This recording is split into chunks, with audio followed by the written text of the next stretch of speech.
Have you ever wondered how the nation of Poland came to be? This story begins with the arrival of the Slavs, a diverse group of tribal societies who migrated to Central Europe around the 6th century.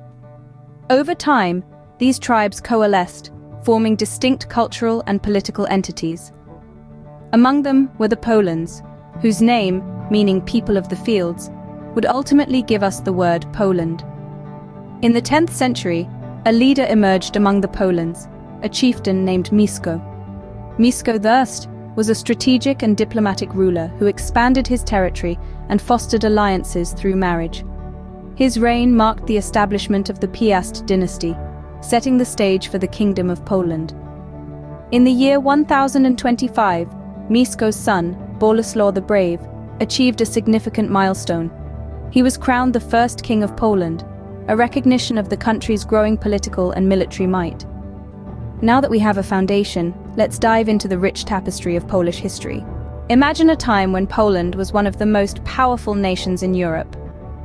This was the era of the Polish-Lithuanian Commonwealth, a union formed in the late 16th century that gave birth to a unique political entity where power was shared between the monarch and the nobility.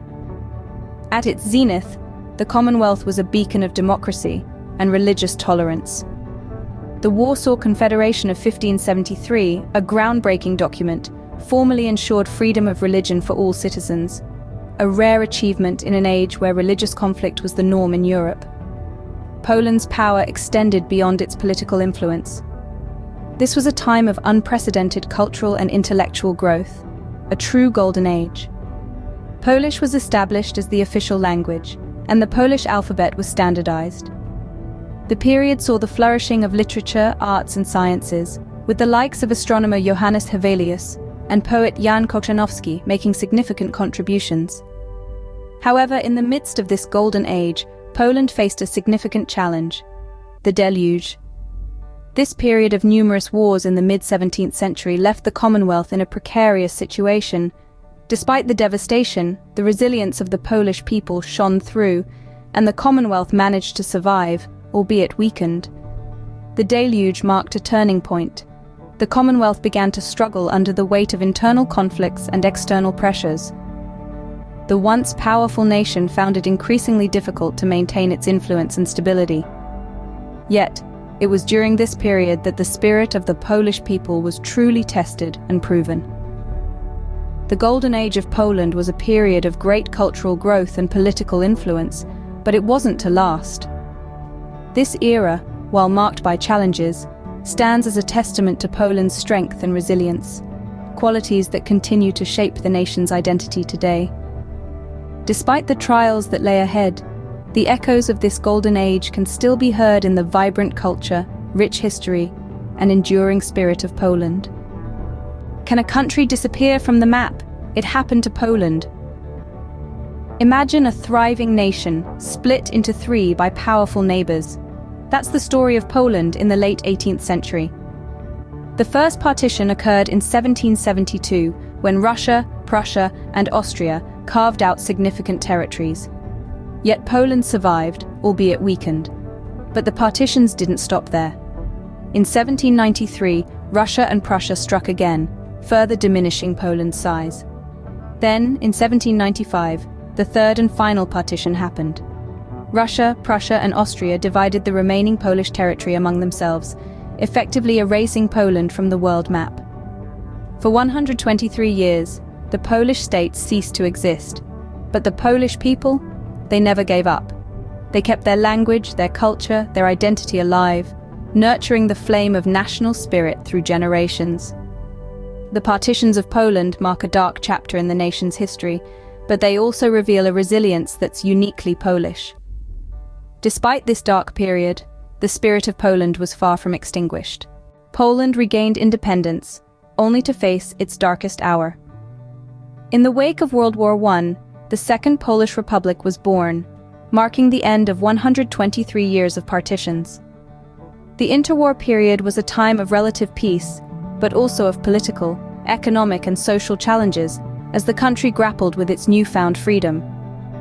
Yet, as Poland was finding its footing, storm clouds were gathering on the horizon. In September 1939, the world was thrust into another global conflict as Germany and the Soviet Union invaded Poland, setting off World War II. The Polish army fought valiantly, but was ultimately overwhelmed by the combined forces of these two superpowers. Poland was carved up once again, and its people subjected to brutal occupation. The darkest chapter of this period was the Holocaust. As the epicenter of Nazis' final solution, Poland was home to numerous concentration and extermination camps, including Auschwitz-Birkenau, where millions of Jews, Poles, Romani people, and others deemed undesirable by the Nazi regime met their end. The scale of the human tragedy that unfolded is hard to comprehend, with 6 million Polish citizens, half of them Polish Jews, losing their lives. Despite the horrors they faced, many Poles risked everything to help their Jewish neighbors. People like Irina Sendler, who saved thousands of Jewish children by smuggling them out of the Warsaw Ghetto, and Jan and Antonina Zabinski, who hid Jews in the Warsaw Zoo, represent the spirit of resistance and humanity that prevailed even in the darkest of times. The war ended in 1945, but the scars it left were deep and lasting. Cities lay in ruins, and the country's demographic, cultural, and economic landscape was forever altered.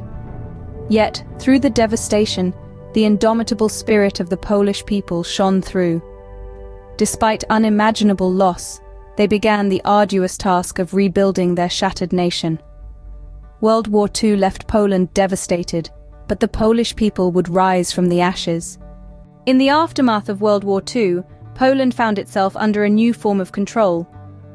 The nation became subject to the iron grip of communism, marking the commencement of what came to be known as the People's Republic of Poland. This regime, heavily influenced by the Soviet Union, held sway from the late 1940s until the end of the 1980s, a period characterized by economic, political, and social transformation. The Catholic Church, a beacon of hope and resilience for many Poles, played an instrumental role during this era. Acting as a bulwark against the communist ideology, the Church provided a sense of unity and spiritual solace. It became a haven for those who sought to express their cultural identity and values, free from the state's watchful eye. However, the winds of change began to blow in the late 1970s. The shipyard workers of Gdansk, led by the charismatic electrician Lech Walesa, dared to challenge the status quo. This sparked the inception of the Solidarity movement, a trade union that swiftly evolved into a social revolution. Although initially focused on workers' rights, Solidarity soon became a symbol of resistance against the communist regime. The Solidarity movement, despite facing severe crackdowns, persisted in its fight for freedom. Its influence expanded across the country, uniting people from different walks of life in a shared quest for democratic change. The movement was instrumental in igniting a series of peaceful protests and strikes that gradually eroded the power of the communist government. The culmination of these efforts came in the year 1989.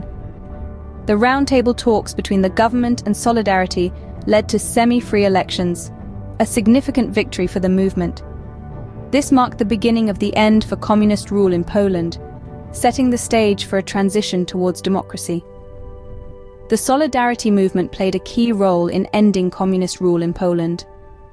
It not only reshaped the political landscape of the nation, but also left an indelible mark on the course of history, standing as a testament to the power of collective action and the enduring spirit of the Polish people. As the Iron Curtain fell, a new era began for Poland. In the aftermath of the Cold War, Poland embarked on a journey of transformation, from a state-controlled economy to a vibrant market-based one. The 90s were a time of rapid change, with businesses sprouting up, cities modernizing, and a renewed sense of optimism sweeping across the nation. The transition was challenging, with economic hardships and political upheaval, but the resilience and determination of the Polish people carried them through. In the realm of foreign affairs, Poland sought to strengthen its ties with the West. In 1999, it joined the North Atlantic Treaty Organization, marking a significant milestone in its post-Cold War history.